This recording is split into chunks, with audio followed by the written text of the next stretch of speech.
Gydytoja Jurgita Grabauskienė. Daugiau nei 10 metų praktikuojanti veido ir žandikaulio chirurgė. Ji nuoširdi, su ja visada gali pasikalbėti, ji puikiai išmano savo darbą, visada patars, pasidalins turimą patirtimi. Už tai Jurgita labai gerbia kolegos gydytojai. Kolektyve aš pasakysiu tokį dalyką, trumpai ir aiškiai. Jinai yra kolektyvo siela. Jinai mus linksmina, jinai neleidžia liūdėti, jinai bet kokioj situacijoje randa išeitį, sprendimą ir pasižymi jos labai didelis komunikabilumas, jos noras bendrauti, noras padėti pacientam.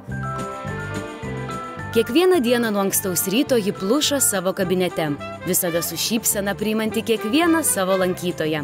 Už tai ją labai myli ir pacientai. Taip, ją pacientai iš tiesų myli, kadangi jinai yra tokia, jūs jau patys projekte matėt, kad linksma, nuoširdi, tai pacientai be abejo ją labai myli. Puiki specialistė, puikiai išmananti savo darbą. Tokia yra Jurgita. Gaila, netai puikiai sekasi šokiuose. Na, ant šokių parketo jinai nėra tokia puikiai, kaip puikiai savo srities specialistė. Bet jinai dirba, stengiasi, šoka. Manau, visi žiūrovai mato rezultatą. Džiugu, kad jie mumis palaiko. Stengsime jiems patikti taip pat ir toliau.